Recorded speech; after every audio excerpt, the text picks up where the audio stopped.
ನಮಸ್ಕಾರ. ಕೊರೋನಾ ಎಚ್ಚರ ಬೆಳಗಿನ ಬುಲೆಟಿನ್ಗೆ ಸ್ವಾಗತ. ನಾನು ಗೌತಮ್ ಶೆಟ್ಟಿ. ದೇಶಾದ್ಯಂತ ಕೊರೋನಾದ ಹಾವಳಿ ಹೆಚ್ಚಾಗ್ತಾ ಹೋಗ್ತಾ ಇದೆ. ಆದರೆ ದಕ್ಷಿಣ ಕನ್ನಡ ಜಿಲ್ಲೆಯ ವಿಚಾರಕ್ಕೆ ಬಂದರೆ ದಕ್ಷಿಣ ಕನ್ನಡ ಜಿಲ್ಲೆ ತನ್ನ ಸೋಂಕಿತರನ್ನ ಗುಣಮುಖರನ್ನಾಗಿ ಡಿಸ್ಚಾರ್ಜ್ ಮಾಡುವತ್ತ ಸಾಗ್ತಾ ಇದೆ. ಈಗಾಗಲೇ 7 ಮಂದಿ ಡಿಸ್ಚಾರ್ಜ್ ಆಗಿದ್ದಾರೆ. ಈ ಒಂದು ಕೋವಿಡ್-19 ಸೋಂಕಿಗೆ ತುತ್ತಾಗಿದ್ದವರು. ಏನು ಕೇರಳದ ಮೂಲದ ವೃದ್ಧೆಯಲ್ಲೂ ಕೂಡ ಸೋಂಕು ಕಾಣಿಸಿಕೊಂಡಿತ್ತು. ಆಕೆಗೆ ಮಂಗಳೂರಿನ ಖಾಸಗಿ ಆಸ್ಪತ್ರೆಯಲ್ಲಿ ಚಿಕಿತ್ಸೆಯನ್ನು ಕೊಡಲಾಗ್ತಾ ಇತ್ತು. ಇದೀಗ ಆಕೆ ಕೂಡ ಸಂಪೂರ್ಣವಾಗಿ ಚೇತರಿಸಿಕೊಂಡು ಆಸ್ಪತ್ರೆಯಿಂದ ಡಿಸ್ಚಾರ್ಜ್ ಆಗಿದ್ದಾರೆ.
ಕೊರೋನಾ ಸೋಂಕು ದೃಢಪಟ್ಟು ನಗರದ ಖಾಸಗಿ ಆಸ್ಪತ್ರೆಯಲ್ಲಿ ಚಿಕಿತ್ಸೆಯನ್ನ ಪಡಿತಾ ಇದ್ದಂತಹ ಕೇರಳದ 70 ವರ್ಷದ ವೃದ್ಧೆ ಈಗ ಡಿಸ್ಚಾರ್ಜ್ ಆಗಿದ್ದಾರೆ. ನಿನ್ನೆ ಅವರನ್ನ ಆಸ್ಪತ್ರೆಯಿಂದ ಡಿಸ್ಚಾರ್ಜ್ ಮಾಡಲಾಗಿದೆ ಎನ್ನುವಂತಹ ಮಾಹಿತಿಯನ್ನ ಈಗ ಜಿಲ್ಲಾಡಳಿತ ಕೊಟ್ಟಿರುವಂತದ್ದು.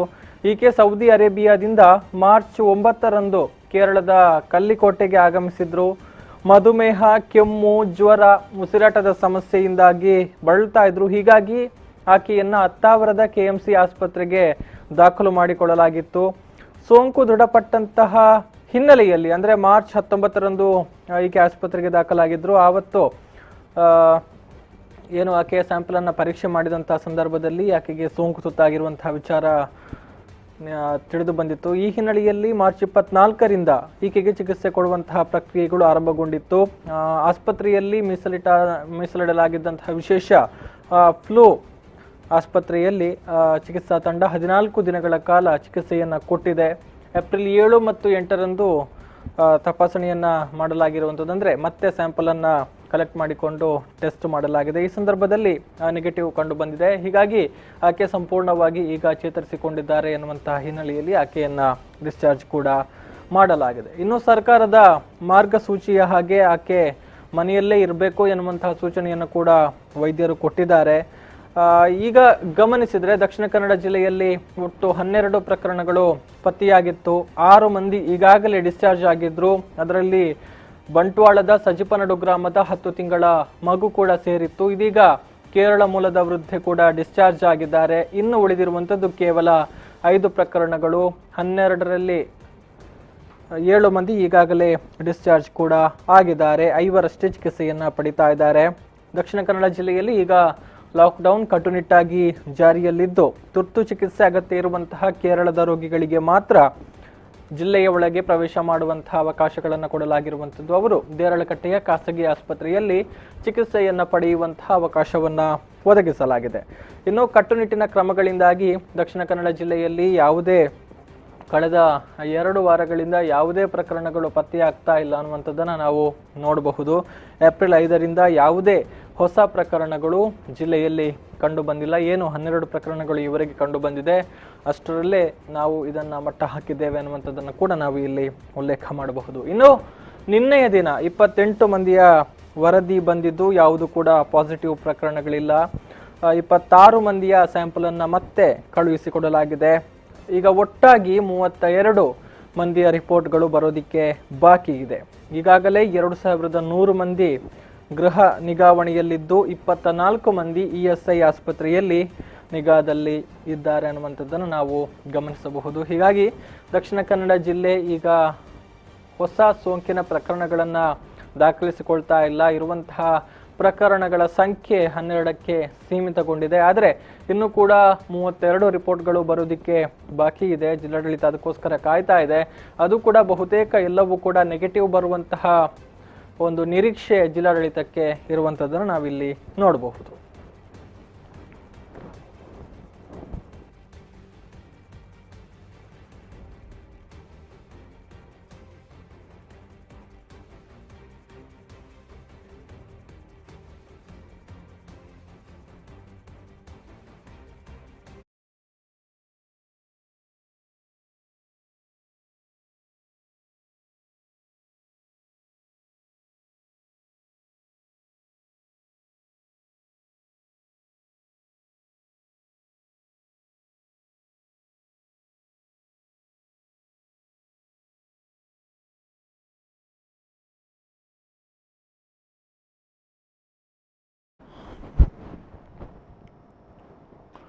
ದಕ್ಷಿಣ ಕನ್ನಡ ಜಿಲ್ಲೆಯ ಪಾಲಿಗೆ ಸವಾಲಾಗಿದ್ದಂಥ ಪ್ರಕರಣ ಅಂತ ಹೇಳಿದ್ರೆ ಅದು ಸಜಿಪನಡು ಗ್ರಾಮದ 10 ತಿಂಗಳ ಮಗುವಿನಲ್ಲಿ ಸೋಂಕು ಕಾಣಿಸಿಕೊಂಡ ಪ್ರಕರಣ. ಈ ಒಂದು ಪ್ರಕರಣವನ್ನು ಅತ್ಯಂತ ಯಶಸ್ವಿಯಾಗಿ ಈ ಒಂದು ಜಿಲ್ಲಾಡಳಿತ ಜೊತೆಗೆ ಆರೋಗ್ಯ ಇಲಾಖೆಯ ಸಿಬ್ಬಂದಿಗಳು ನಿಭಾಯಿಸಿದ್ದಾರೆ. ಮಗು ಆಸ್ಪತ್ರೆಯಿಂದ ಡಿಸ್ಚಾರ್ಜ್ ಆಗಿದೆ.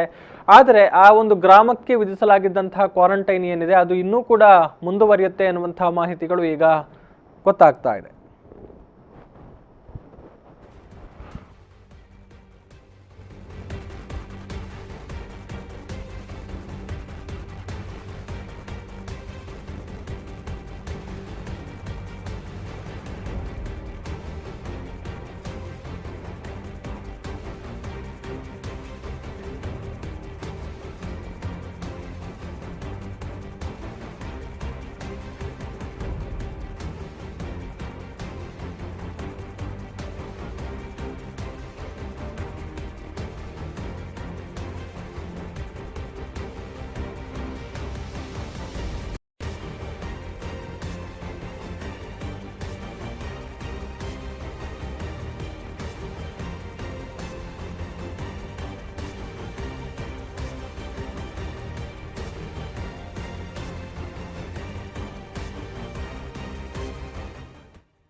ಚಿಕಿತ್ಸೆಯನ್ನ ಪಡೆದು ಗುಣಮುಖವಾಗಿ ಮನೆಗೆ ಮರಳಿದೆ. ಆದರೆ ಸಜಿಪನಡು ಗ್ರಾಮದಲ್ಲಿ ಇನ್ನು 11 ದಿನಗಳ ಕಾಲ ಕ್ವಾರಂಟೈನ್ ಮುಂದುವರಿಯುತ್ತೆ ಅನ್ನುವಂತಹ ಒಂದು ಸ್ಪಷ್ಟನೆಯನ್ನ ತಾಲೂಕು ಆಡಳಿತ ಈಗಾಗಲೇ ಕೊಟ್ಟಿದೆ. ಅಂದರೆ ಎಲ್ಲರ ಹಾರೈಕೆಯಂತೆ ಈಗ ಮಗು ಗುಣಮುಖ ಆಗಿರೋದು ಇಡೀ ಗ್ರಾಮಕ್ಕೆ ಎದುರಾಗಿದ್ದಂತಹ ಆತಂಕವನ್ನ ದೂರ ಮಾಡಿದೆ. ಆದರೆ ಮುನ್ನೆಚ್ಚರಿಕಾ ಕ್ರಮವಾಗಿ ಗ್ರಾಮವು 28 ದಿನಗಳ ಕ್ವಾರಂಟೈನ್ನಲ್ಲಿ ಇರುವಂಥದ್ದು ಅನಿವಾರ್ಯ ಆಗಿದೆ. ಮಾರ್ಚ್ 27ರಂದು ಗ್ರಾಮಕ್ಕೆ ಕ್ವಾರಂಟೈನ್ ಅನ್ನು ಹಾಕಲಾಗಿತ್ತು. ಆವತ್ತಿನಿಂದಲೇ ಇದು ಆರಂಭಗೊಂಡಿತ್ತು. 17 ದಿನಗಳ ಅವಧಿ ಕೂಡ ಈಗಾಗಲೇ ಮುಗಿದಿದೆ. ಇನ್ನು 11 ದಿನಗಳು ಬಾಕಿ ಇದೆ. ಅದು ಕಂಪ್ಲೀಟ್ ಆಗುವವರೆಗೂ ಕೂಡ ಯಾರಿಗೂ ಕೂಡ ಗ್ರಾಮಕ್ಕೆ ಪ್ರವೇಶ ಇಲ್ಲ. ಅದೇ ರೀತಿ ಗ್ರಾಮದಿಂದ ಯಾರು ಕೂಡ ಹೊರಗಡೆ ಬರೋ ಹಾಗಿಲ್ಲ. ಗ್ರಾಮಸ್ಥರಿಗೆ ಬೇಕಾದಂತಹ ಎಲ್ಲ ದಿನಸಿ ಸಾಮಗ್ರಿಗಳು, ಹಾಲು ಸಹಿತ ಎಲ್ಲ ಅವಶ್ಯಕ ವಸ್ತುಗಳನ್ನು ಜಿಲ್ಲಾಡಳಿತದ ವತಿಯಿಂದಲೇ ಮನೆ ಮನೆಗೆ ತಲುಪಿಸುವಂತಹ ಕಾರ್ಯಗಳು ಆಗ್ತಾ ಇದೆ. ಈ ನಿಟ್ಟಿನಲ್ಲಿ ಅಧಿಕಾರಿಗಳು ಕಾರ್ಯಪ್ರವೃತ್ತರಾಗಿದ್ದಾರೆ ಅನ್ನುವಂಥದ್ದನ್ನು ಕೂಡ ನಾವು ನೋಡಬಹುದು. ಇನ್ನು ಬಂಟ್ವಾಳ ತಾಲೂಕಿನ ವಿಚಾರಕ್ಕೆ ನಾವು ಬಂದರೆ ಈಗಾಗಲೇ 2 ಪ್ರಕರಣಗಳು ದಾಖಲಾಗಿರುವಂಥದ್ದು. ಒಂದು ಸಜ್ಜಪನಡು ಗ್ರಾಮದಲ್ಲಿ, ಮತ್ತೊಂದು ತುಂಬೆ ಗ್ರಾಮದ ವ್ಯಕ್ತಿಯಲ್ಲಿ ಕಾಣಿಸಿಕೊಂಡಿರುವಂತಹ ಸೋಂಕು. ಹೀಗಾಗಿ ತಾಲೂಕು ಆಡಳಿತದ ಸಿಬ್ಬಂದಿ ಪಡಿತರ ಅಕ್ಕಿಯನ್ನು ವಿತರಿಸುವಂತಹ ಕಾರ್ಯವನ್ನ ಮಾಡ್ತಾ ಇದ್ದಾರೆ. ಈ 2 ಗ್ರಾಮಗಳಿಗೆ ಸಂಬಂಧಪಟ್ಟ ಹಾಗೆ ಸರ್ಕಾರ ತಿಂಗಳ ಅಕ್ಕಿಯನ್ನು ಈಗಾಗಲೇ ಕೊಟ್ಟಿದೆ. ಅದನ್ನು ಕ್ವಾರಂಟೈನ್ನಲ್ಲಿ ಇರುವಂತಹ ಮನೆಗಳಿಗೆ ತಲುಪಿಸುವಂತಹ ಪ್ರಕ್ರಿಯೆಗಳು ಕೂಡ ಆಗ್ತಾ ಇದೆ. ಇನ್ನು ಅನೇಕ ಮುನ್ನೆಚ್ಚರಿಕಾ ಕ್ರಮಗಳನ್ನು ಕೂಡ ತೆಗೆದುಕೊಳ್ಳಲಾಗಿದೆ. 2 ಗ್ರಾಮಕ್ಕೆ ಈಗಾಗಲೇ ಹೇಳಿದ ಹಾಗೆ ಹೊರಗಿನಿಂದ ಯಾರು ಕೂಡ ಬರೋ ಹಾಗಿಲ್ಲ. ಅದೇ ರೀತಿ ಗ್ರಾಮದಿಂದಲೂ ಕೂಡ ಹೊರಗಡೆ ಯಾರಿಗೂ ಬರುವಂತಹ ಅವಕಾಶಗಳು ಇಲ್ಲ. ಇನ್ನು ಕೂಡ 11 ದಿನಗಳ ಕ್ವಾರಂಟೈನ್ ಅನ್ನ ಸಜಿಪನಡು ಗ್ರಾಮ ಮುಂದುವರಿಸಬೇಕಾಗುತ್ತೆ. 17 ದಿನಗಳು ಈಗಾಗಲೇ ಕಂಪ್ಲೀಟ್ ಆಗಿದೆ ಅನ್ನುವಂಥದ್ದನ್ನು ನಾವು ನೋಡಬಹುದು.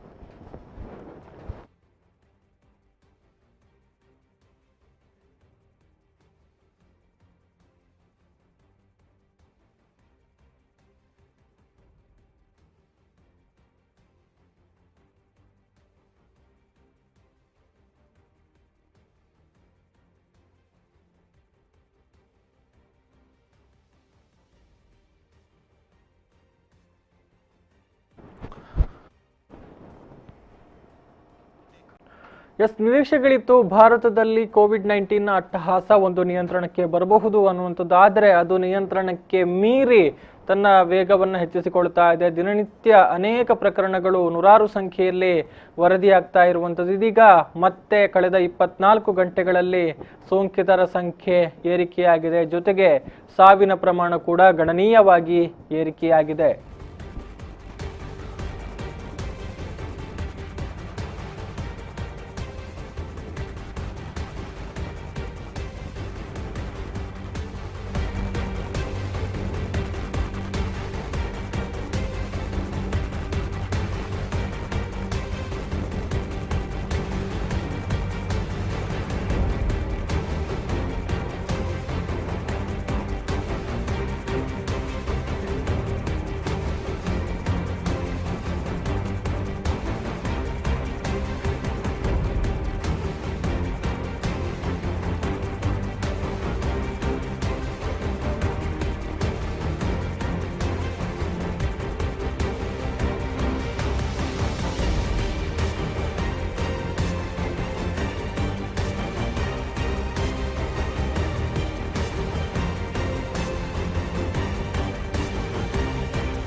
ದೇಶದಲ್ಲಿ ನಿಯಂತ್ರಣಕ್ಕೆ ಬರ್ತಾ ಇಲ್ಲ ಮಹಾಮಾರಿ ಕೊರೋನಾ. 24 ಗಂಟೆಗಳಲ್ಲಿ ವೈರಸ್ಗೆ ದೇಶದಲ್ಲಿ 35 ಸಾವುಗಳು ಸಂಭವಿಸಿದೆ.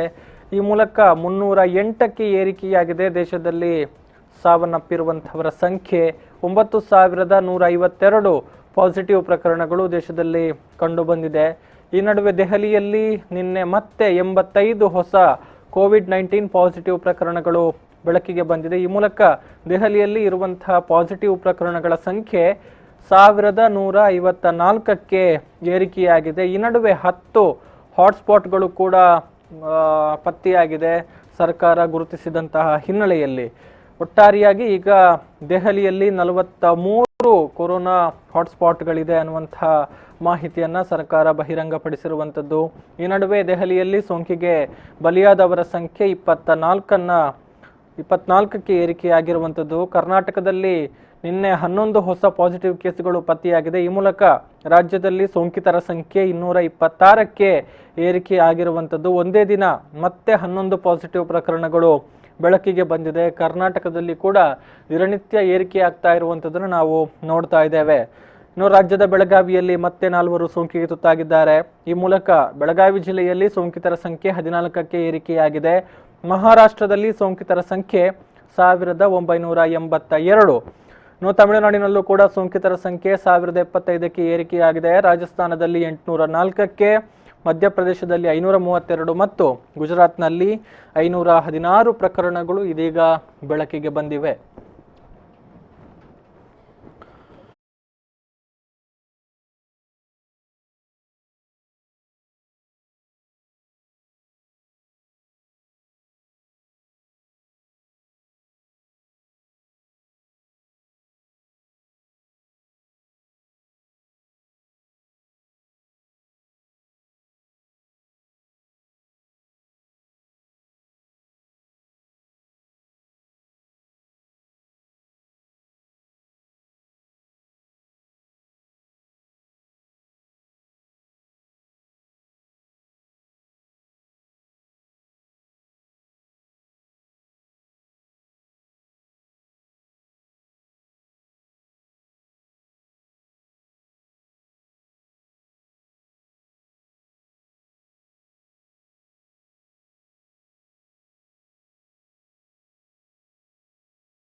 ದೇಶದಲ್ಲಿ ಈಗಾಗಲೇ ಘೋಷಣೆಯಾಗಿರುವಂತಹ ಲಾಕ್ಡೌನ್ ಅಂದರೆ ಮೊದಲ ಹಂತದ ಲಾಕ್ಡೌನ್ ಅವಧಿ ಏಪ್ರಿಲ್ 14ಕ್ಕೆ ಮುಗಿಯುತ್ತೆ. ಆ ಬಳಿಕದ ಕಥೆ ಏನು ಅನ್ನುವಂಥ ಪ್ರಶ್ನೆಗಳು ಈಗ ಕಾಡ್ತಾ ಇರುವಂಥದ್ದು. ಈಗಾಗಲೇ ಎಲ್ಲ ರಾಜ್ಯಗಳ ಮುಖ್ಯಮಂತ್ರಿಗಳ ಜೊತೆಗೆ ಪ್ರಧಾನಿಯವರು ಸಭೆಯನ್ನು ಕೂಡ ಮಾಡಿದ್ದಾರೆ. ಏನು ಮಾಡಬಹುದು ಎನ್ನುವಂತಹ ಅಭಿಪ್ರಾಯ ಸಂಗ್ರಹಗಳು ಕೂಡ ಆಗಿದೆ. ಈ ನಡುವೆ ಮುಂದಿನ ದಿನಗಳಲ್ಲಿ ಲಾಕ್ಡೌನ್ನ ಹೇಗೆ ಜಾರಿಗೆ ತರಬೇಕು ಅನ್ನುವಂಥ ನಿಟ್ಟಿನಲ್ಲಿ ಸಾಕಷ್ಟು ಚಿಂತನೆಗಳು, ಪ್ರಸ್ತಾವನೆಗಳು ಸರ್ಕಾರದ ಮುಂದೆ ಇರುವಂಥದ್ದು. ಅದರಲ್ಲಿ ಒಂದು ಅಂದರೆ ಈಗಾಗಲೇ ಕೋವಿಡ್-19 ತುತ್ತಾಗಿರುವಂಥ ಜಿಲ್ಲೆಗಳು ಅಥವಾ ತುತ್ತಾಗದೇ ಇರುವಂತಹ ಜಿಲ್ಲೆಗಳನ್ನ 3 ಹಂತಗಳಲ್ಲಿ ವಿಂಗಡಣೆ ಮಾಡೋದಕ್ಕೆ ಈಗಾಗಲೇ ಚಿಂತನೆಗಳು ನಡೀತಾ ಇದೆ ಅನ್ನುವಂಥದ್ದು. ಅಂದ್ರೆ ನಾವು ಟ್ರಾಫಿಕ್ ಸಿಗ್ನಲ್ ನಲ್ಲಿ ನೋಡ್ತಾ ಇದ್ವಿ ರೆಡ್, ಆರೆಂಜ್ ಮತ್ತೆ ಗ್ರೀನ್ ಅನ್ನುವಂಥದ್ದು.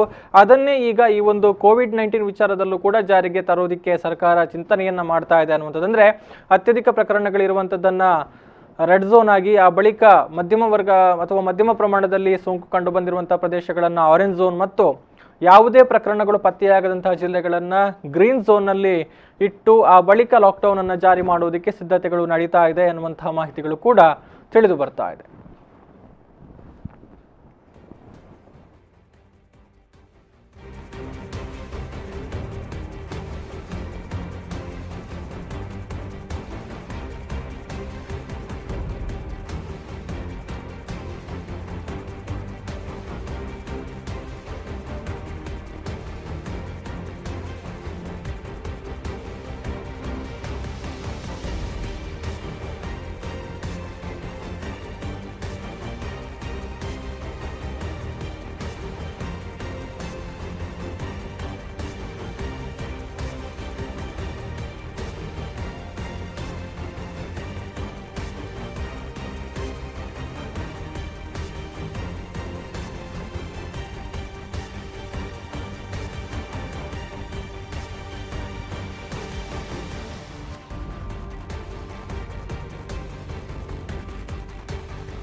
ಜಾರಿಗೆ ತರುವುದಕ್ಕೆ ದೇಶದಲ್ಲಿ ಚಿಂತನೆಗಳು ನಡೀತಾ ಇದೆ. ಅದಕ್ಕಾಗಿ 3 ವಲಯಗಳನ್ನು ಗುರುತಿಸುವಂತಹ ಪ್ರಕ್ರಿಯೆಗಳು ಕೂಡ ನಡೀತಾ ಇದೆ.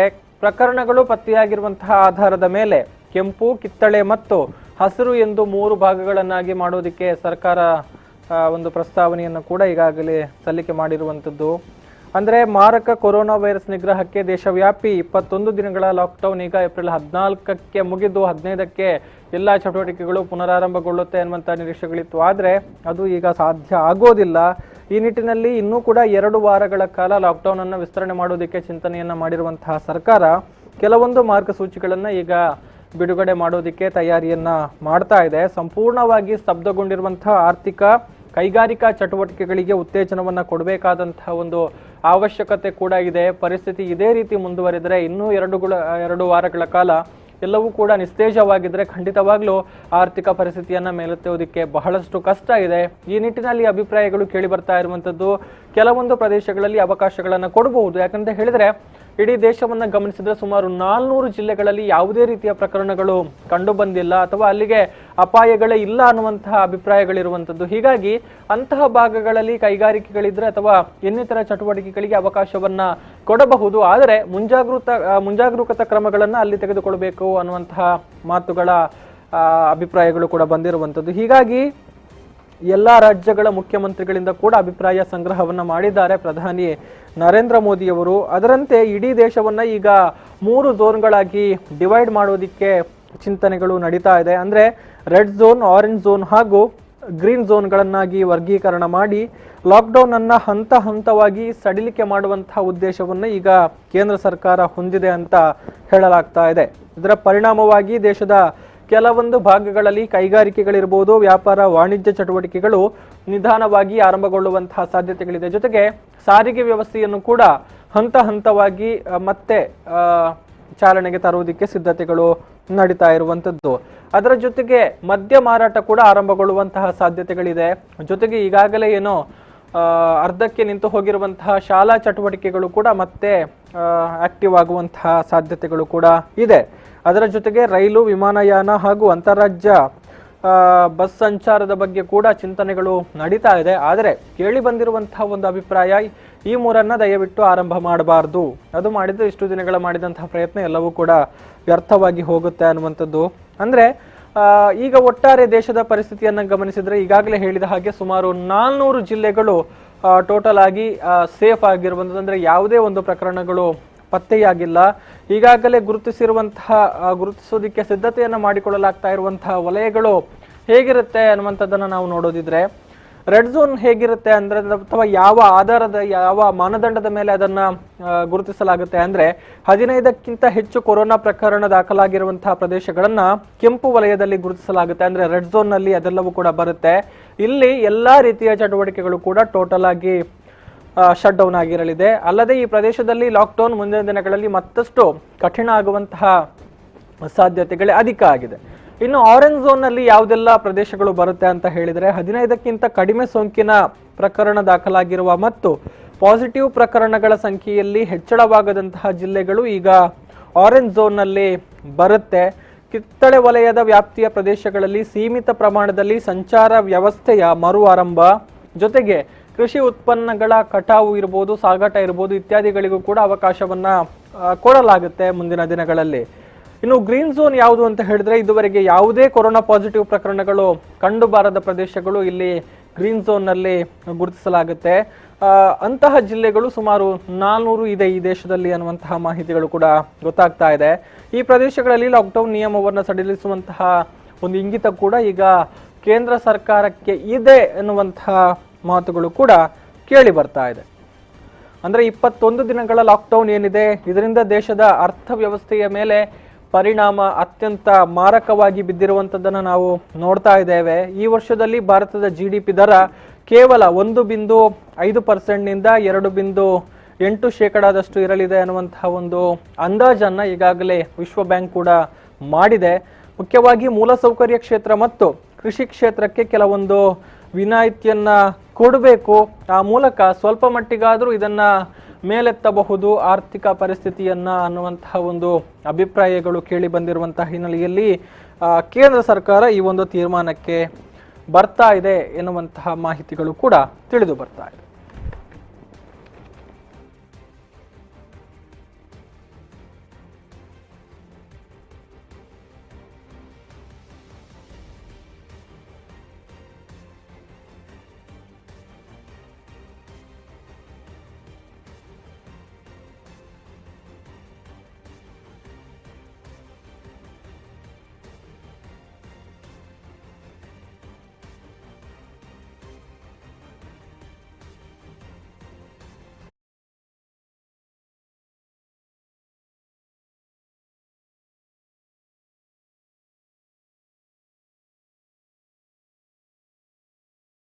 ಆಡಳಿತ ಮಾಡ್ತಾ ಇರುವಂತಹ ಪ್ರಯತ್ನ ಎಲ್ಲರಿಗೂ ಕೂಡ ಗೊತ್ತಿರುವಂತಹ ವಿಚಾರ. ದಕ್ಷಿಣ ಕನ್ನಡ ಜಿಲ್ಲೆಯ ವಿಚಾರಕ್ಕೆ ಬಂದ್ರೆ ಅನೇಕ ಸವಾಲುಗಳು ಕೂಡ ಇರುವಂತದ್ದು. ಪಕ್ಕದ ಗಡಿ ಜಿಲ್ಲೆಯಿಂದ ಈ ಕಡೆ ರೋಗಿಗಳು ಬರ್ತಾ ಇರುವಂತಹ ಆತಂಕ, ಅದರ ನಡುವೆ ಇರುವಂತಹ ವ್ಯವಸ್ಥೆಗಳು, ಬೇಕಾದಂತಹ ಆಹಾರ ವಸ್ತುಗಳ ಪೂರೈಕೆ, ಹೀಗೆ ಇದ್ದಂತಹ ಸವಾಲುಗಳು ಅನೇಕ. ಈ ನಡುವೆ ಅಷ್ಟಿದ್ರೂ ಕೂಡ ಈ ಒಂದು ಪ್ರಕರಣಗಳ ಸಂಖ್ಯೆಯನ್ನ 12ಕ್ಕೆ ಸೀಮಿತಗೊಳಿಸುವಲ್ಲಿ ದಕ್ಷಿಣ ಕನ್ನಡ ಜಿಲ್ಲೆ ಸಂಪೂರ್ಣವಾಗಿ ಯಶಸ್ವಿಯಾಗಿದೆ. ಅತ್ಯಂತ ಕಠಿಣ ಸವಾಲು ಎನಿಸಿಕೊಂಡಿದ್ದಂತಹ 10 ತಿಂಗಳ ಮಗುವಿನ ವಿಚಾರವನ್ನು ಕೂಡ ಅತ್ಯಂತ ಯಶಸ್ವಿಯಾಗಿ ನಿಭಾಯಿಸಿದೆ ಇಲ್ಲಿನ ವೈದ್ಯರು, ಜೊತೆಗೆ ಸಹಾಯಕಿಯರು, ಜೊತೆಗೆ ಎಲ್ಲ ಒಂದು ಆರೋಗ್ಯಕ್ಕೆ ಸಂಬಂಧಪಟ್ಟಂತಹ ಸಿಬ್ಬಂದಿ ವರ್ಗ.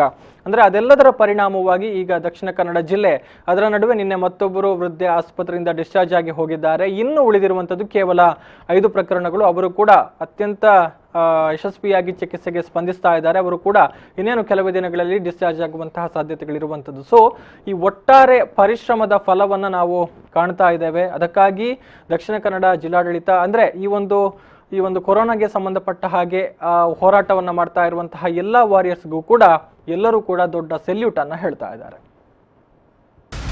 10 ತಿಂಗಳ ಮಗು ಸಹಿತ 6 ಮಂದಿ ಕೊರೋನಾ ಸೋಂಕಿತರು ಡಿಸ್ಚಾರ್ಜ್.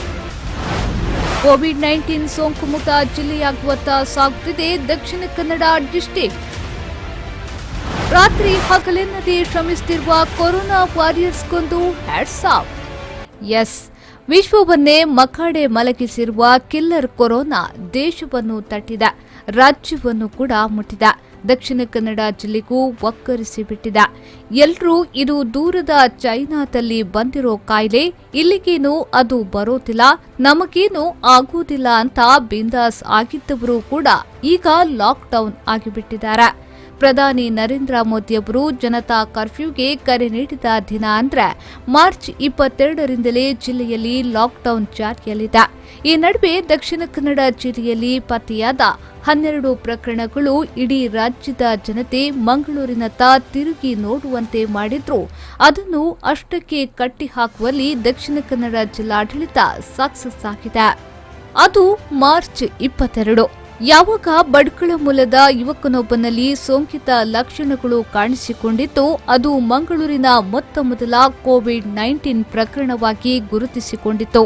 ಇಡೀ ರಾಜ್ಯದ ಜನತೆ ಮಂಗಳೂರನ್ನ ಸಂಶಯದಿಂದ ನೋಡುವಂತಾಯಿತು.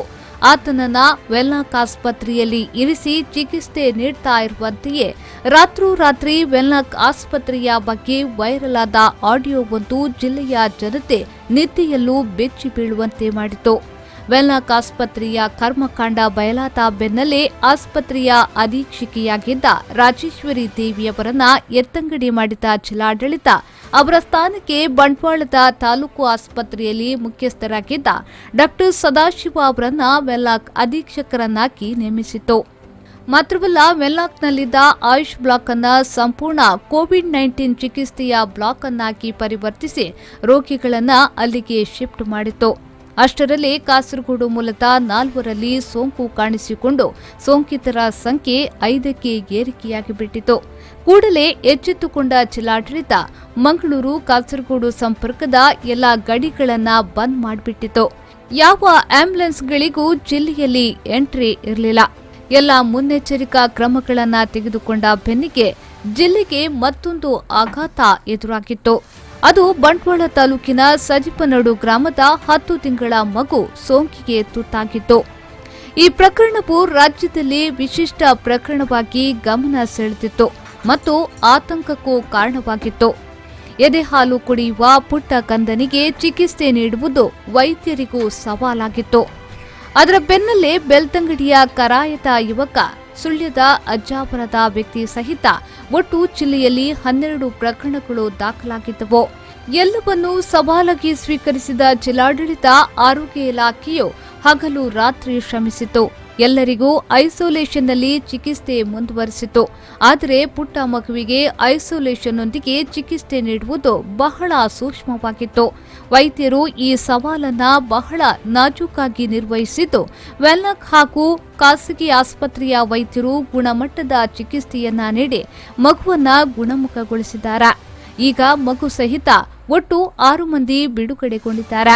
12 ಕೋವಿಡ್ ಪಾಸಿಟಿವ್ ಪ್ರಕರಣಗಳಲ್ಲಿ 6 ಮಂದಿ ಗುಣಮುಖರಾಗಿ ಆಸ್ಪತ್ರೆಯಿಂದ ಬಿಡುಗಡೆಗೊಂಡಿದ್ದು, 50% ಪ್ರಗತಿಯಾಗಿದೆ. ಈ ವಾರ ಪೂರ್ತಿ ಅಂದ್ರೆ ಏಪ್ರಿಲ್ 5ರಿಂದ 11ರವರೆಗೆ ದಕ್ಷಿಣ ಕನ್ನಡ ಜಿಲ್ಲೆಯಲ್ಲಿ ಯಾವುದೇ ಹೊಸ ಕೋವಿಡ್ ಸೋಂಕಿನ ಹೊಸ ಪ್ರಕರಣಗಳು ದೃಢಪಡದಿರುವುದು ಸಹ ಜಿಲ್ಲೆಯ ಮಟ್ಟಿಗೆ ಆಶಾದಾಯಕ ಸಂಗತಿಯೇ ಆಗಿದೆ. ಈ ಎಲ್ಲ ಪ್ರಗತಿಯ ಹಿಂದಿರುವುದು ಜಿಲ್ಲೆಯ ವೈದ್ಯರು, ದಾದಿಯರು, ಸಿಬ್ಬಂದಿಯ ತ್ಯಾಗ, ಪರಿಶ್ರಮ, ಜೊತೆಗೆ ಜಿಲ್ಲಾಡಳಿತ, ಜಿಲ್ಲೆಯ ಜನಪ್ರತಿನಿಧಿಗಳ ಅವಿರತ ಪ್ರಯತ್ನ. ಇದೆಲ್ಲದರ ಪರಿಣಾಮವಾಗಿ ಅನೇಕ ಸವಾಲುಗಳ ನಡುವೆ ಕೋವಿಡ್-19 ಅನ್ನ 50% ಮಟ್ಟ ಹಾಕುವಲ್ಲಿ ನಾವು ಯಶಸ್ವಿಯಾಗಿದ್ದೇವೆ. ಸೋಷಿಯಲ್ ಡಿಸ್ಟೆನ್ಸಿಂಗ್ ಮೂಲಕ ಜನತೆಯ ಸಹಕಾರ ಮತ್ತೆ ಮುಂದುವರೆದರೆ ಈ ಪ್ರಕರಣಗಳು ಶೂನ್ಯಕ್ಕೆ ಇಳಿಯಲು ಜಾಸ್ತಿ ಸಮಯ ಬೇಕಿಲ್ಲ. ಅದು ಸಾಧ್ಯವಾದಷ್ಟು ಬೇಗ ಆಗಲಿ ಎಂದು ಆಶಿಸುತ್ತಾ ಜಿಲ್ಲೆಯ ಎಲ್ಲ ಕೊರೋನಾ ವಾರಿಯರ್ಸ್ಗೂ ಒಂದು ಬಿಗ್ ಸಲ್ಯೂಟ್.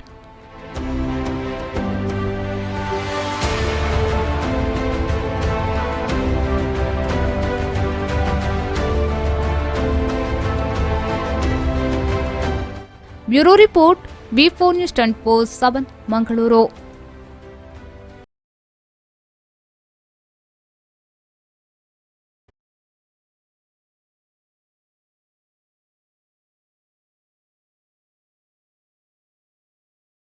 ದಕ್ಷಿಣ ಕನ್ನಡ ಜಿಲ್ಲಾಡಳಿತ ಹೇಗೆ ಈ ಒಂದು ಯಶಸ್ಸನ್ನ ಸಾಧಿಸಿತು ಅನ್ನುವಂತಹ ಒಂದು ಸಣ್ಣ ವರದಿಯನ್ನ ಈಗ ನಾವು ನೋಡ್ಕೊಂಡು ಬಂದ್ವಿ. ಅಂದ್ರೆ ಹೇಳಿದಷ್ಟು ಸುಲಭ ಇರಲಿಲ್ಲ. ಮುಖ್ಯವಾಗಿ ನಾವು ಇಲ್ಲಿ ಸೆಲ್ಯೂಟ್ ಅನ್ನ ಹೇಳಬೇಕಾಗಿರುವಂಥದ್ದು ಇದರ ಹಿಂದೆ ರಾತ್ರಿ ಹಗಲು ಶ್ರಮಿಸ್ತಾ ಇರುವಂತಹ ವೈದ್ಯರು ಮತ್ತು ದಾದಿಯರು ಜೊತೆಗೆ ಸಹಾಯಕರ ತಂಡಕ್ಕೆ. ಯಾಕಂತ ಹೇಳಿದ್ರೆ ಸಾಮಾನ್ಯವಾಗಿ ಉಳಿದವರೆಲ್ಲರೂ ಕೂಡ ಅಂದ್ರೆ ಮುಖ್ಯವಾಗಿ ಪೊಲೀಸರು ಇರ್ಬೋದು, ಅಂದ್ರೆ ಎಲ್ಲರೂ ಕೂಡ ಈ ಒಂದು ತುರ್ತು ಸೇವೆಗೋಸ್ಕರ ಕೆಲಸ ಮಾಡ್ತಾ ಇರುವವರು ಇಲ್ಲಿ ವಾರಿಯರ್ಸ್ ಎಲ್ರಿಗೂ ಕೂಡ ಸೆಲ್ಯೂಟ್ ಅನ್ನು ಹೇಳಬೇಕು.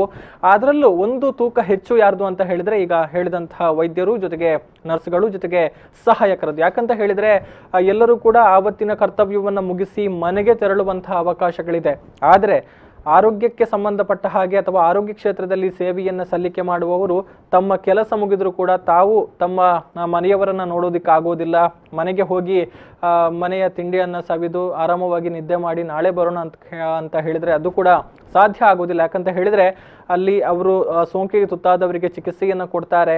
ಅಂದ್ರೆ ಅವರು ಕೂಡ ಸೋಂಕಿಗೆ ತುತ್ತಾಗುವಂತಹ ಸಾಧ್ಯತೆಗಳು ಅಧಿಕ ಆಗಿರುತ್ತೆ. ಹೀಗಾಗಿ ನಮ್ಮ ಕುಟುಂಬವನ್ನ ರಕ್ಷಣೆ ಮಾಡಬೇಕು ಎನ್ನುವಂತಹ ಒಂದು ಮಹತ್ತರ ಜವಾಬ್ದಾರಿಯಿಂದ ಅವರಿಗೋಸ್ಕರ ಮಾಡಿರುವಂತಹ ಪ್ರತ್ಯೇಕ ಒಂದು ವ್ಯವಸ್ಥೆಗಳಲ್ಲಿ ಉಳಿದುಕೊಳ್ಳುವಂಥದ್ದು, ಮನೆಗೆ ಹೋಗೋ ಹಾಗಿಲ್ಲ, ಕುಟುಂಬ ಸದಸ್ಯರನ್ನ ನೋಡೋ ಹಾಗಿಲ್ಲ, ಮಕ್ಕಳನ್ನ ನೋಡೋ ಹಾಗಿಲ್ಲ, ಹೆತ್ತವರನ್ನ ನೋಡೋ ಹಾಗಿಲ್ಲ, ಹೀಗೆ ಅನೇಕ ಸವಾಲುಗಳಿರುತ್ತವೆ. ಅದರ ನಡುವೆ ಬಹುಶಃ ರಾಜ್ಯಕ್ಕೆ ಸಂಬಂಧಪಟ್ಟ ಹಾಗೆ ಅದು ಅತ್ಯಂತ ಕಠಿಣ ಪ್ರಕರಣ ಅಂತ ಕರೆಸಿಕೊಂಡಿತ್ತು. ಇಡೀ ರಾಜ್ಯ ಅಷ್ಟೇ ಅಲ್ಲ, ಇಡೀ ದೇಶದ ಜನರು ಕೂಡ ಆ ಒಂದು ಪ್ರಕರಣವನ್ನ ಗಂಭೀರವಾಗಿ ಪರಿಗಣಿಸಿದ್ರು. 10 ತಿಂಗಳ ಮಗುವಿಗೆ ಚಿಕಿತ್ಸೆಯನ್ನ ಕೊಡುವಂತಹ ವಿಚಾರ, ಅಂದ್ರೆ ಒಂದು ಕಡೆಯಿಂದ ತಾಯಿ ಹಾಲನ್ನ ಕೊಡಬೇಕೋ ಬೇಡವೋ ಅನ್ನುವಂಥ ವಿಚಾರಗಳು, ಜೊತೆಗೆ ಚಿಕಿತ್ಸೆ ಅಂದ್ರೆ ಸೂಕ್ತವಾದ ಚಿಕಿತ್ಸೆ ಇದ್ದಿದ್ರೆ ಒಂದು ವಿಚಾರ ಬೇರೆ. ಆದ್ರೆ ಈ ಒಂದು COVID-19ಗೆ ಇದುವರೆಗೂ ಕೂಡ ಯಾವುದೇ ಔಷಧಿಗಳು ಪತ್ತೆಯಾಗಿಲ್ಲ. ಕೇವಲ ಸಿಂಪ್ಟಮ್ಯಾಟಿಕ್ ಆಗಿ ಚಿಕಿತ್ಸೆಯನ್ನ ಕೊಡ್ತಾ ಇರುವಂತದನ್ನ ನಾವು ನೋಡಬಹುದು.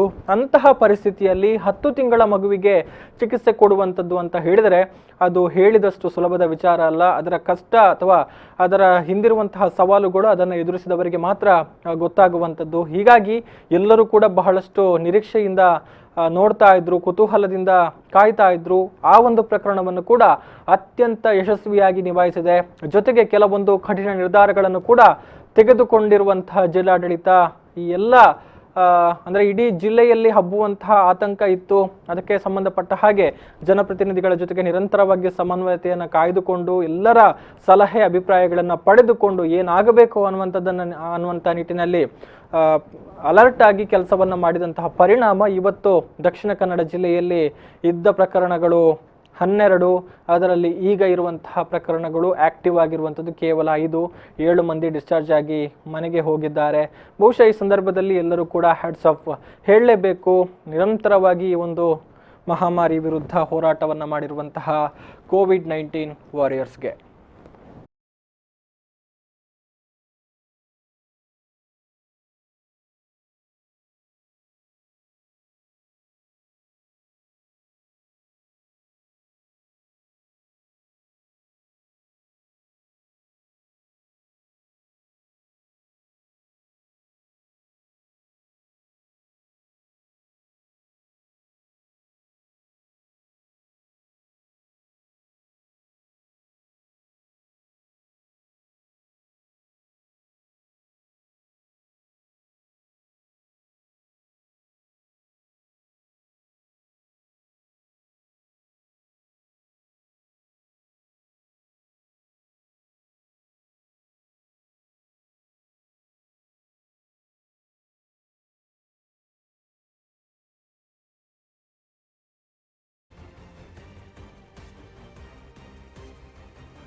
ಪಡುಬಿದ್ರಿ ಸೇತುವೆಯ ಕಾಮಗಾರಿ ಮತ್ತೆ ಆರಂಭಗೊಳ್ತಾ ಇದೆಯಾ ಲಾಕ್ಡೌನ್ ಅವಧಿಯಲ್ಲಿ ಎನ್ನುವಂತಹ ಪ್ರಶ್ನೆ ಈಗ ಕಾಡ್ತಾ ಇದೆ. ಯಾಕಂತ ಹೇಳಿದ್ರೆ ಪಡುಬಿದ್ರಿ ಸೇತುವೆ ಬಳಿ ಇರುವಂತಹ ತಾತ್ಕಾಲಿಕ ಶೆಡ್ಗಳಲ್ಲಿ ಈಗ ಉತ್ತರ ಪ್ರದೇಶ ಮೂಲದ ಸುಮಾರು 18 ಮಂದಿ ಕಾರ್ಮಿಕರು ಕಾಣಿಸಿಕೊಂಡಿದ್ದಾರೆ. ಇದರಿಂದ ಸ್ಥಳೀಯರು ಆತಂಕಕ್ಕೆ ಒಳಗಾಗಿದ್ದಾರೆ. ಅಂದ್ರೆ ಈ ಅವಧಿಯಲ್ಲೂ ಕೂಡ ಇವರು ಕಾಮಗಾರಿಯನ್ನ ಮಾಡ್ತಾ ಇದ್ದಾರಾ, ಸಾಮಾಜಿಕ ಅಂತರವನ್ನು ಕೂಡ ಕಾಯ್ದುಕೊಳ್ತಾ ಇಲ್ಲ, ಎಲ್ಲರೂ ಕೂಡ ಅಲ್ಲಿ ಶೆಡ್ನಲ್ಲಿ ಸೇರಿರುವಂಥದ್ದು ಇದು ಸ್ವಲ್ಪ ಗೊಂದಲಕ್ಕೆ, ಅನುಮಾನಗಳಿಗೆ ಎಡೆ ಮಾಡಿಕೊಡ್ತಾ ಇದೆ ಸ್ಥಳೀಯ ನಾಗರಿಕರಿಗೆ.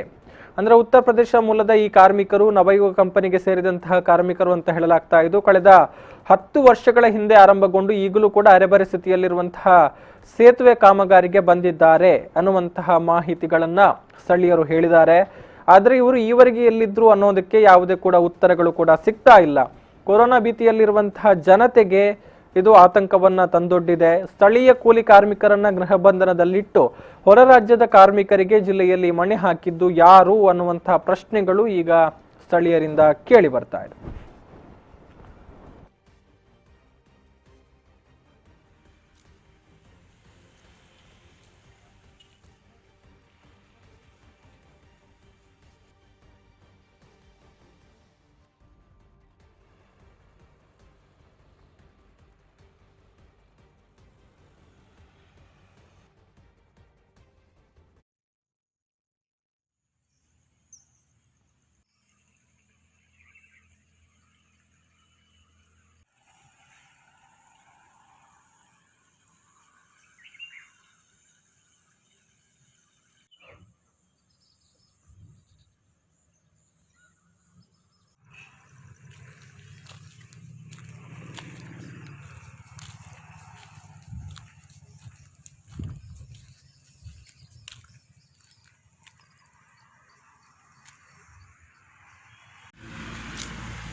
ಹಲೋ ಹಲೋ ಗೌತಮ್, ನಮಸ್ತೆ. ಎಸ್, ಧ್ವನಿ ಕೇಳಿಸ್ತಾ ಇದೆಯಾ?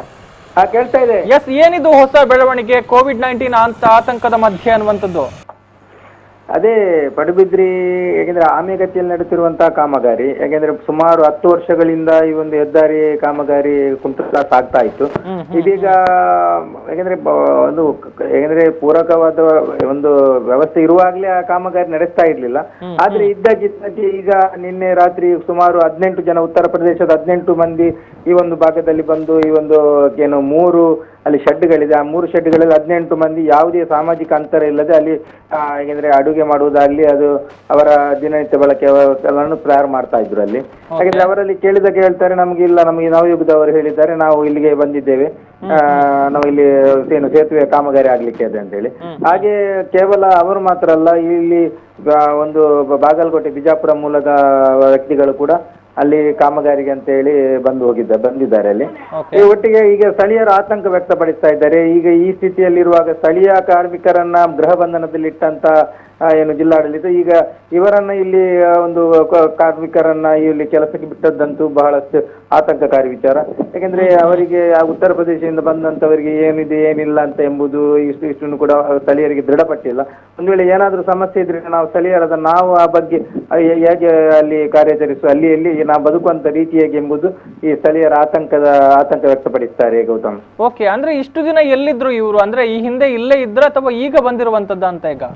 ಯಾಕೆಂದ್ರೆ ಅವರು ಪೂರಕವಾಗಿ ಏನು ಮಾತಾಡ್ಲಿಕ್ಕೆ ರಚಿಸಿದ್ದರಿಲ್ಲ. ಯಾಕೆಂದ್ರೆ ಅವರು ನಮ್ಮನ್ನು ಹೇಗೆಂದ್ರೆ ನಾವು ಹೋಗಿ ಅಲ್ಲಿ ನಿಂತಾಗ್ಲೇ ಅವರು ಅಷ್ಟು ಮಾತಾಡ್ಲಿಕ್ಕೆ ಸಿದ್ದರಿಲ್ಲ. ಒಬ್ಬರೊಬ್ಬರ ಮುಖ ನೋಡ್ತಾರೆ ವಿನ ಮತ್ತೆ ಅಲ್ಲಿದ್ದವರು ಅದು ಕೂಡ 18 ಮಂದಿ ಇದ್ರು ಕೂಡ ಅಲ್ಲಿ ಕೇವಲ ಅಲ್ಲಿ ಸದ್ಯಕ್ಕೆ ಇದ್ದದ್ದು ಒಂದು 5-6 ಮಂದಿ ಇದ್ರು ಅಷ್ಟೇ. ಬಾಕಿ ಅವರು ಎಲ್ಲಿ ಹೋಗಿದ್ದಾರೆ, ಅವರು ಪೇಟೆ ಕಡೆ ಹೋಗಿದ್ದಾರೆ ಅಂತ ಹೇಳಿ. ಯಾಕಂದ್ರೆ ಅಲ್ಲಿ ಅವರು ಸುತ್ತಾಡ್ಕೊಳ್ತಾ ಇದ್ದಾರೆ. ಯಾಕಂದ್ರೆ ಕಾರ್ಮಿಕರು ಬಂದವರು ಕೂಡ ಅಲ್ಲಿ ಶೆಡ್ ಅಲ್ಲೇ ಇಲ್ಲ, ಅವರು ಕೆಲವರು ಪೇಟೆ ಕಡೆ ಸುತ್ತಾಡ್ಕೊಂಡು ಬರ್ಲಿಕ್ಕೆ ಹೋಗಿದ್ದಾರೆ ಅಂತ ಹೇಳಿ. ಯಾಕಂದ್ರೆ ಒಬ್ಬೊಬ್ಬರಾಗೆ ಬರ್ತಾ ಇದ್ದಾರೆ, ಅವರು ಅಲ್ಲಿ ಸುತ್ಕೊಂಡು ಬರ್ತಾ ಇದ್ದಾರೆ. ಅವರು ಈಗ ಅದೇ ಬಾರಿ ಆತಂಕ ವಿಚಾರ ಏನಂದ್ರೆ ಅವರು ಎಲ್ಲಿ ಅವರು ಒಂದು ಹೇಳ್ತಾರೆ ಉತ್ತರ ಪ್ರದೇಶ ಅಂತ ಹೇಳ್ತಾರೆ, ಆದ್ರೆ ಯಾವ ರೀತಿಯಲ್ಲಿ ಅವರು ಎಲ್ಲಿದ್ರು ಅಲ್ಲಿಂದಲೇ ಬಂದಿದ್ದಾರೆ, ಅಲ್ಲಿಂದ ಬಂದದ್ರ ವ್ಯವಸ್ಥೆ ಹೇಗೆ, ಅವರಿಗೆ ಬರುವಂತ ವ್ಯವಸ್ಥೆ ಹೇಗಿದೆ, ಬಂದ್ರೆ ಹೇಗೆ, ಅಲ್ಲ ಎಲ್ಲಿ ಬೇರೆ ಕಡೆ ಇದ್ದ ಅಲ್ಲಿ ಬಂದ್ರೆ ಏನಂತ ಹೇಳಿ ಪೂರಕವಾದ ಇದಿಲ್ಲ. ಈ ಬಗ್ಗೆ ತಹಶೀಲ್ದಾರ್ ಹತ್ರ ಕೂಡ ನನ್ಗೆ ಗಮನಕ್ಕೆ ತಂದಾಗ ತಹಶೀಲ್ದಾರ್ ಹೇಳಿದ್ದಾರೆ, ಅದೇ ನಮಗೆ ಅದರ ಬಗ್ಗೆ ಮಾಹಿತಿ ಇಲ್ಲ, ನಾನು ಮೇಲಧಿಕಾರಿಗೆ ಕೇಳಿ ಹೇಳ್ತೇನೆ ಅಂತ ತಹಶೀಲ್ದಾರ್ ಕೂಡ ಹೇಳಿದ್ರು. ಅದೇ ರೀತಿ ಸ್ಥಳೀಯ ಪೊಲೀಸ್ ಠಾಣೆಗೆ ಹೇಳಿದಾಗ ಹೇಳ್ತಾರೆ, ಅಲ್ಲ ಅವರಿಗೆ ಕೂಡ ಪರ್ಮಿಷನ್ ಉಂಟು ಅಂತ ಹೇಳ್ತಾರೆ, ನಮಗೆ ಕೂಡ ಅದರ ಬಗ್ಗೆ ಹೆಚ್ಚಿನ ಮಾಹಿತಿ ಇಲ್ಲ ಅಂತ ಹೇಳಿ ಸ್ಥಳೀಯ ಪೊಲೀಸರು ಕೂಡ ಹೇಳ್ತಾರೆ ಗೌತಮ್. ಹಾಗಿದ್ರೆ ಇದರ ಜವಾಬ್ದಾರಿಯನ್ನ ತೆಗೆದುಕೊಳ್ಬೇಕಾಗಿರುವಂತದ್ದು ಯಾರು? ಅಂದ್ರೆ ಇದರ ಪರಿಶೀಲನೆಯನ್ನ ಮಾಡ್ಬೇಕಾಗಿರುವಂತದ್ದು ಅಂದ್ರೆ ಇಲ್ಲಿ ತಪಾಸಣೆ ಆಗ್ತಾ ಇಲ್ವಾ ಅನ್ನುವಂಥದ್ದಾಗಿದ್ರೆ? ಅದೇ ಈಗ ಕಾರ್ಮಿಕರು ಬಂದಾದ್ದರಿಂದ ಕಾರ್ಮಿಕ ಇಲಾಖೆ ಆಗಿರ್ಬೋದು, ಕಾರ್ಮಿಕ ಇಲಾಖೆಗೆ ಜಿಲ್ಲಾಧಿಕಾರಿಗಳು ನಿರ್ದೇಶನ ಕೊಡಬೇಕು, ಯಾವ ರೀತಿಯಲ್ಲಿ ಅದು ಅವರನ್ನ ಪರಿಶೀಲನೆ ಮಾಡಬೇಕು, ಅದು ಯಾವುದಕ್ಕಾಗಿ ಹೇಗೆ ಬಂದ್ರು, ಎಲ್ಲಿಂದ ಬಂದ್ರು ಎಂಬುದಾಗಿ. ಅದೇ ನಮಗೆ ಕೂಡ ಒಂದು ಅದೇ ಸಂಶಯ ಬರುವಂತದ್ದು ಅದೇ. ಯಾಕೆಂದ್ರೆ ಇಲ್ಲಿ ಕಡಾಖಂಡಿತವಾಗಿ ಗಡಿಭಾಗ ಒಂದು ಕಡೆಯಲ್ಲಿ ಜಿಲ್ಲಾಧಿಕಾರಿ ಹೇಳ್ತಾರೆ ಜಿಲ್ಲೆ ಬಿಟ್ಟು ಹೊರಗಿನವರು ಯಾರು ಜಿಲ್ಲೆಗೆ ಬರುವಂತಿಲ್ಲ, ಜಿಲ್ಲೆಯಿಂದ ಹೊರಗೆ ಹೋಗುವಂತಿಲ್ಲ ಎಂಬ ಜಿಲ್ಲಾಧಿಕಾರಿಗಳು ಯಾಕೆಂದ್ರೆ ಹೇಳಿಕೆಯನ್ನು ನೀಡ್ತಾರೆ. ಮತ್ತೊಂದು ಕಡೆ ಈ ರೀತಿಯಾಗಿ ಹೊರ ಜಿಲ್ಲಾ ರಾಜ್ಯದವರೆಲ್ಲ ಈ ಒಳಗಡೆ ಬರುತ್ತಿರುವಂತದ್ದು ಏನು ಅಂತೇಳಿ ಅದೇ ಒಂದು ಕಗ್ಗಂಟಿನ ವಿಚಾರ. ಅದರಿಂದಾಗಿ ಜಿಲ್ಲಾಧಿಕಾರಿಗಳು ಈ ಬಗ್ಗೆ ಸ್ಪಷ್ಟನೆ ಕೊಡಬೇಕಾಗಿದೆ. ಯಾಕೆಂದ್ರೆ ಯಾವ ರೀತಿಯಲ್ಲಿ ಅವರಿಗೆ ಈ ಒಂದು ಕಾಮಗಾರಿ ನಡೆಸುವುದಕ್ಕೆ ಈ ಪರ್ಮಿಷನ್ ಇದೆ, ಅದು ಕೇವಲ ಹೊರ ಜಿಲ್ಲೆ ರಾಜ್ಯದವರಿಗೆ ಮಾತ್ರ ಇಂಥ ಅವಕಾಶನ, ಇಲ್ಲ ಸ್ಥಳೀಯ ಏನು ಇದು ಕೂಲಿ ಕಾರ್ಮಿಕರಿದೆ ಅವರಿಗೆ ಏಕೆ ಅವಕಾಶ ಇಲ್ಲ ಎಂಬುದಾಗಿ ಇನ್ನು ಜಿಲ್ಲಾಧಿಕಾರಿಗಳೇ ಸ್ಪಷ್ಟನೆ ನೀಡಬೇಕು ಇದಕ್ಕೆ Gautam. Yes, thank you Suresh ತಮ್ಮೆಲ್ಲ ಡೀಟೇಲ್ಸ್ಗಾಗಿ.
ಪುರದ ಗ್ರಾಮೀಣ ಜನತೆ ಇನ್ನು ಮುಂದೆ ಮನೆಯಿಂದ ಹೊರಗಡೆ ಬರುವಂತಿಲ್ಲ. ಇನ್ನು ಮುಂದೆ ಜನರು ಇದ್ದಲ್ಲಿಗೆ ತಲುಪಲಿದೆ ದಿನಸಿ ವಸ್ತುಗಳು. ಕುಂದಾಪುರ ಗ್ರಾಮಾಂತರ ಭಾಗಗಳನ್ನ ಸೀಲ್ ಡೌನ್ ಮಾಡೋದಿಕ್ಕೆ ಈಗ ಸಿದ್ಧತೆಗಳಾಗ್ತಾ ಇದೆ ಎನ್ನುವಂತಹ ಮಾಹಿತಿ ಬರ್ತಾ ಇದೆ.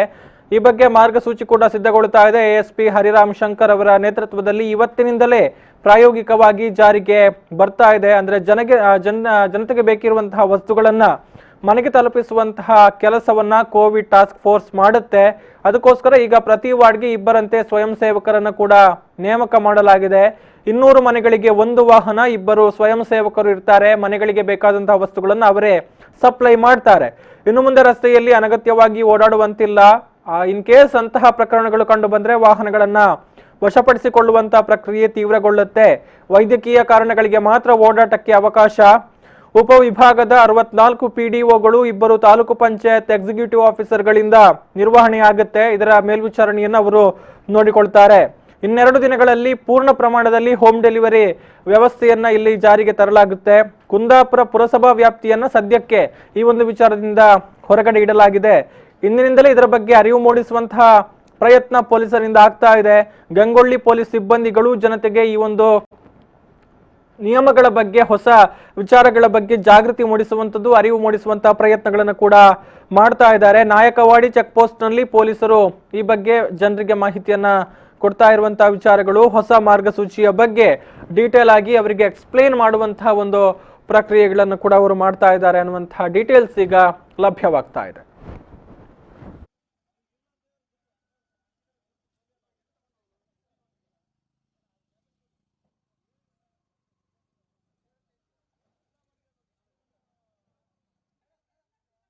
ಹೆಚ್ಚಿನ ಮಾಹಿತಿ ಕೊಡ್ತಾರೆ ಪ್ರತಿನಿಧಿ ಶ್ರೀಕಾಂತ್ ಹೆಮ್ಮಾಡಿ. ಹಲೋ ಶ್ರೀಕಾಂತ್. ಗೌತಮ್. ಎಸ್, ಉಡುಪಿ ಜಿಲ್ಲೆಯ ವಿಚಾರಕ್ಕೆ ಬಂದ್ರೆ, ಉಡುಪಿ ಜಿಲ್ಲೆ ಈಗಾಗಲೇ ಸೇಫ್ ಆಗಿದೆ ಅನ್ನುವಂತಹ ಮಾಹಿತಿಯನ್ನ ಜಿಲ್ಲಾಧಿಕಾರಿಗಳು ಕೂಡ ಕೊಟ್ಟಿದ್ದಾರೆ. ಅದರ ನಡುವೆ ಈಗ ಕುಂದಾಪುರದ ಗ್ರಾಮಾಂತರ ಭಾಗಗಳು ಸೀಲ್ ಡೌನ್ ಆಗ್ತಾ ಇದೆ ಅನ್ನುವಂತಹ ವಿಚಾರ, ಇದಕ್ಕೆ ಏನು ಪರ್ಟಿಕ್ಯುಲರ್ ಆಗಿ ಕಾರಣ ಅನ್ನುವಂಥದ್ದು?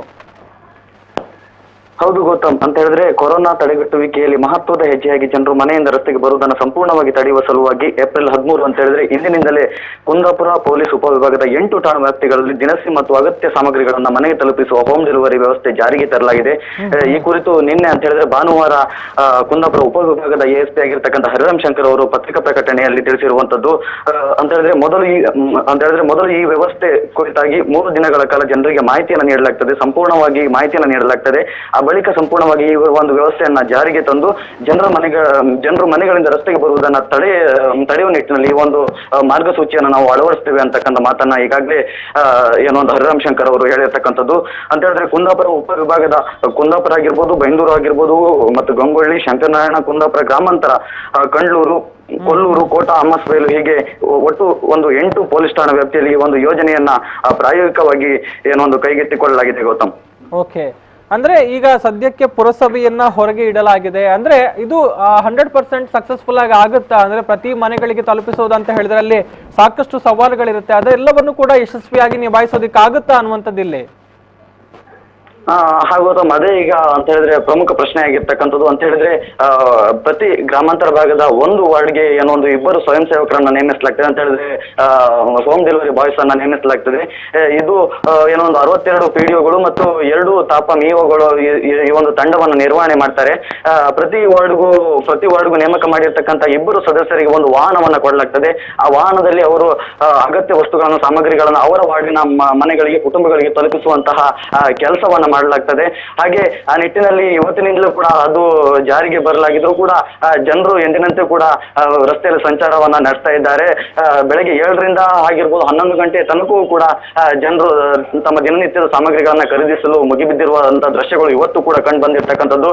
ಈಗಾಗಲೇ ಕುಂದಾಪುರ ಭಾಗದ ಗಂಗೊಳ್ಳಿ ಭಾಗದಲ್ಲಿ ಕೂಡ ಗಂಗೊಳ್ಳಿ ಪೊಲೀಸರು ಕೂಡ ಚೆಕ್ ಪೋಸ್ಟ್ ನಲ್ಲಿ ಜನರಿಗೆ ಮಾಹಿತಿಯನ್ನು ನೀಡುವ ಕಾರ್ಯವನ್ನ ಕೈಗೆತ್ತಿಕೊಂಡಿದ್ದಾರೆ. ಅಂತ ಹೇಳಿದ್ರೆ ಈ ಒಂದು ಹೊಸದಾಗಿರ್ತಕ್ಕಂಥ ಮಾರ್ಗಸೂಚಿಯ ಬಗ್ಗೆ ಜನರಿಗೆ ತಿಳಿ ಹೇಳುವ ಕೆಲಸವನ್ನ ಗಂಗೊಳ್ಳಿ ಪೊಲೀಸ್ ಸಿಬ್ಬಂದಿಗಳು ಮಾಡ್ತಾ ಇದ್ದಾರೆ Gautam. Yes, thank you Srikanth ತಮ್ಮೆಲ್ಲ ಡೀಟೇಲ್ಸ್ಗಾಗಿ.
ಎಸ್, ಇವತ್ತು ಬಹುತೇಕ ಬ್ಯಾಂಕ್ಗಳ ಮುಂಭಾಗ ಜನದಟ್ಟಣೆ ಕಂಡು ಬರ್ತಾ ಇದೆ. ಬಂಟ್ವಾಳದಲ್ಲೂ ಕೂಡ ಅದೇ ದೃಶ್ಯಗಳು ಕಂಡು ಬರ್ತಾ ಇದೆ. ಬೆಳಗ್ಗಿನಿಂದ ಬ್ಯಾಂಕ್ಗಳ ಮುಂದೆ ಜನತೆ ಸರತಿ ಸಾಲಿನಲ್ಲಿ ನಿಂತಿದ್ದಾರೆ. ಜನದಟ್ಟಣೆ ಕಂಡು ಬರ್ತಾ ಇದೆ. ಅಂದ್ರೆ ಕಳೆದ ವಾರದ ವಿಚಾರಕ್ಕೆ ಬಂದ್ರೆ, ಕಳೆದ ವಾರದಲ್ಲಿ ಬ್ಯಾಂಕ್ಗಳು ಕಾರ್ಯಾಚರಣೆಯನ್ನ ಮಾಡಿದ್ದು ಕೇವಲ 3 ದಿನ. ಹೀಗಾಗಿ ಏನು ಜನಧನ ಖಾತೆಗೆ ಕೇಂದ್ರ ಸರ್ಕಾರದಿಂದ ಬಂದಿರುವಂತಹ ಹಣ ಇರ್ಬೋದು, ಜೊತೆಗೆ ಪಿಂಚಣಿ ಹಣವನ್ನು ಪಡೆಯೋದಕ್ಕಿರ್ಬೋದು, ಈ ಎಲ್ಲ ವಿಚಾರಗಳಿಗೆ ಸಂಬಂಧಪಟ್ಟ ಹಾಗೆ ಬೆಳಗ್ಗಿನಿಂದಲೇ ಜನರು ಬ್ಯಾಂಕಿನ ಬಾಗಿಲ ಮುಂದೆ ನಿಂತಿದ್ದಾರೆ ಅನ್ನುವಂಥದ್ದು. ಹೆಚ್ಚಿನ ಸಂಖ್ಯೆಯಲ್ಲಿ ರಾಷ್ಟ್ರೀಕೃತ ಬ್ಯಾಂಕ್ಗಳ ಮುಂದೆ ಸಾಲುಗಟ್ಟಿ ಜನತೆ ನಿಂತಿರುವಂತಹ ದೃಶ್ಯಗಳು ಬಹುತೇಕ ಭಾಗಗಳಲ್ಲಿ ಕಂಡು ಬರ್ತಾ ಇದೆ.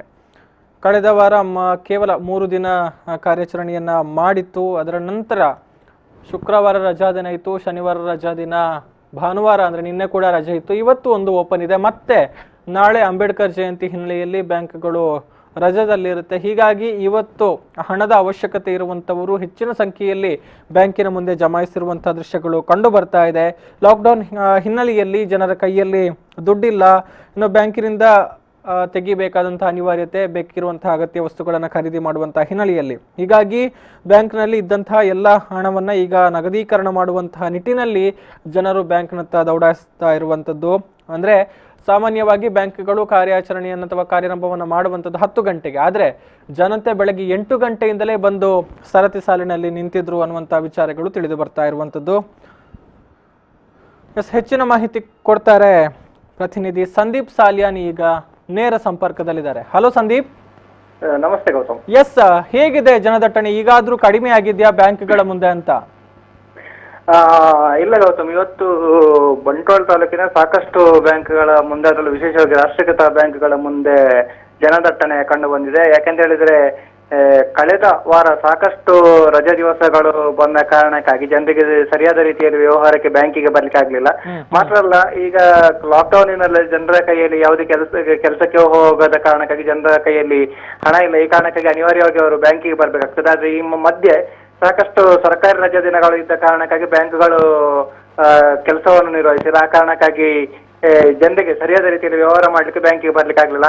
ಇವತ್ತು ಏನು ಸೋಮವಾರದ ದಿನ, ನಿನ್ನೆಯೂ ರಜೆ ಇತ್ತು, ಮೊನ್ನೆಯೂ ರಜೆ ಇತ್ತು. ಆ ಬಳಿಕ ಈಗ ನಾಳೆ ಮತ್ತೆ ಅಂಬೇಡ್ಕರ್ ಜಯಂತಿ ಹಿನ್ನೆಲೆಯಲ್ಲಿ ಮತ್ತೆ ನಾಳೆ ರಜೆ ಇರುವುದರಿಂದ ಜನರಿಗೆ ಅನಿವಾರ್ಯವಾಗಿ ಬ್ಯಾಂಕಿಗೆ ಬರ್ಬೇಕಾಗ್ತದೆ. ಸಾಕಷ್ಟು ಮತ್ತೆ ಹೆಚ್ಚಿನ ಬ್ಯಾಂಕ್ಗಳ ಮುಂದೆ ಈ ಪಿಂಚಣಿ ಯೋಜನೆ ಹಣವನ್ನು ಪಡೆಯಲಿಕ್ಕೆ ಇರುವಂತಹ ಮಹಿಳೆಯರು ಇರ್ಬೋದು, ವೃದ್ಧರಿರ್ಬೋದು, ಇವರ ಸರತಿ ಸಾಲುಗಳು ಕಂಡು ಬರ್ತದೆ. ವಿಶೇಷವಾಗಿ ನೋಡ್ಬೇಕು ಅಂತಿದ್ರೆ ಅವರಿಗೆ ಸರಿಯಾಗಿ ಅಲ್ಲಿ ಆ ಫಾರಂಗಳನ್ನು ಫಿಲ್ಅಪ್ ಮಾಡೋದಾಗ್ಲಿ ಅಥವಾ ಅದನ್ನು ಕೌಂಟರ್ಗಳಲ್ಲಿ ಆ ಫಾರಂ ಅನ್ನು ಸಬ್ಮಿಟ್ ಮಾಡಿ ತಗೊಳ್ಳುವ ಸಂದರ್ಭದಲ್ಲಿ ಸಮಸ್ಯೆ ಕಾರಣಕ್ಕಾಗಿ ಅಲ್ಲಿಯ ಸಿಬ್ಬಂದಿಗಳನ್ನು ಅವಲಂಬಿಸಿಕೊಂಡಿದ್ದಾರೆ.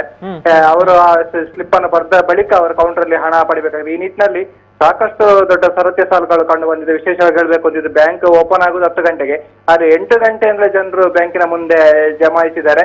ಆ ಬಳಿಕ 10 ಗಂಟೆ ಬಳಿಕ ಬಂದವರು ಕೂಡ ಇದ್ದಾರೆ. ಇನ್ನೊಂದು ಇಲ್ಲಿ ಗಮನಿಸಬೇಕಾದಂತ ವಿಷಯ ಅಂತ ಹೇಳಿದ್ರೆ, ಬ್ಯಾಂಕ್ ಸಂಜೆವರೆಗೂ ಕಾರ್ಯನಿರ್ವಹಣೆ ಮಾಡ್ತಾ ಇದ್ರು ಕೂಡ ಜನರಿಗೆ 12 ಗಂಟೆವರೆಗೆ ಮಾತ್ರ ಕಾಲಾವಕಾಶ ಇರುವುದರಿಂದ ಆ ಬಳಿಕ ಆ ಸಂದರ್ಭದಲ್ಲಿ ಅವರು ತುರ್ತಾಗಿ ಮನೆಯನ್ನು ಸೇರ್ಬೇಕಾದ ಒಂದು ಸನ್ನಿವೇಶ ಇರಿದುಕೊಂಡು ಜನರಲ್ಲಿ ಸಾಕಷ್ಟು ಆತಂಕ ಕೂಡ ಇದೆ.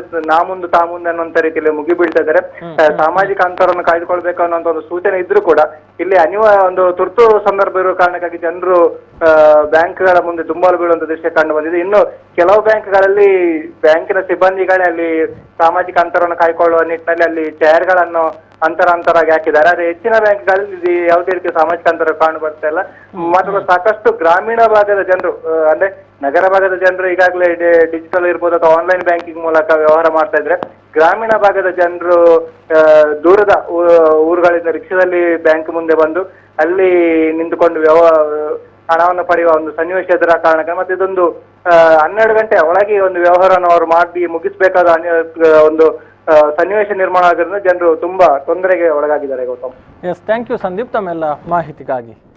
ಎಸ್, ಬಹುತೇಕ ಗ್ರಾಮಾಂತರ ಪ್ರದೇಶ ಜೊತೆಗೆ ನಗರ ಪ್ರದೇಶದಲ್ಲೂ ಕೂಡ ಪರಿಸ್ಥಿತಿ ಹೊರತಾಗಿಲ್ಲ. ಬೆಳಗ್ಗಿನಿಂದಲೇ ಜನರು ಸಾಲುಗಟ್ಟಿ ನಿಂತಿರುವಂಥದ್ದು. ಅದರ ಪರಿಣಾಮವನ್ನು ನಾವು ಎಲ್ಲ ಕಡೆ ನೋಡ್ತಾ ಇದ್ದೇವೆ. ವಾಹನಗಳ ಓಡಾಟ ಕೂಡ ಇವತ್ತು ಕಳೆದ ದಿನಗಳಿಗೆ ಹೋಲಿಕೆ ಮಾಡಿದರೆ ಹೆಚ್ಚಾಗಿದೆ ಅನ್ನುವಂಥದ್ದು. ಅಂದರೆ ಜನತೆಗೆ ಅನಿವಾರ್ಯ ಆಗಿದೆ. ಅವಶ್ಯಕ ವಸ್ತುಗಳನ್ನು ಖರೀದಿ ಮಾಡಬೇಕಂತಾದ್ರೂ ಕೂಡ ಕೈಯಲ್ಲಿ ದುಡ್ಡಿಲ್ಲ.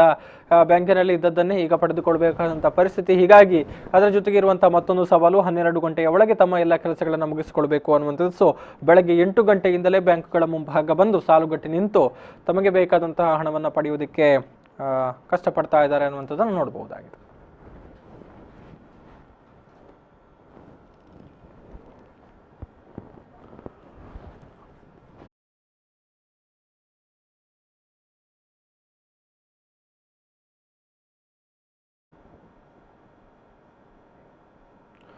ಇದಿಷ್ಟು ಬೆಳಗಿನ ಸುದ್ದಿ. ಮುಂದಿನ ಡೀಟೇಲ್ಸ್ ಜೊತೆ ಮತ್ತೆ ಬರ್ತೀನಿ. ನೋಡ್ತಾ ಇರಿ V4 ನ್ಯೂಸ್. ನಮಸ್ಕಾರ.